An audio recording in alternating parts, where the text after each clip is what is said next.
If you want to turn off voicemail on your Android phone, it usually requires two steps.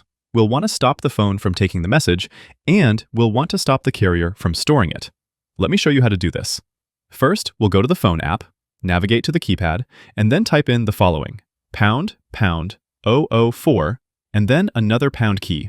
Then we'll hit call. Voicemail on Android works by forwarding the calls to a specific carrier number when you don't answer. And what we're doing here is the universal eraser code for most carriers.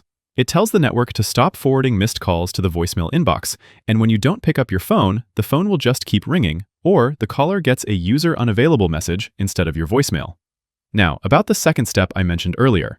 Some newer Android phones might be taking these sort of live voicemails locally, so we'll want to check and disable that as well. I'll go to the phone app and then go to settings.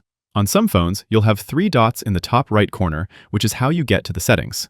On my phone, the menu is in the top left corner, so I'll tap that and then choose settings.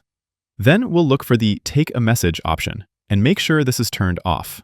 When enabled, your phone will try to transcribe and save messages even if your carrier voicemail is disabled. It's also worth mentioning that there are some carriers that don't allow you to turn off voicemail by following these 2 steps.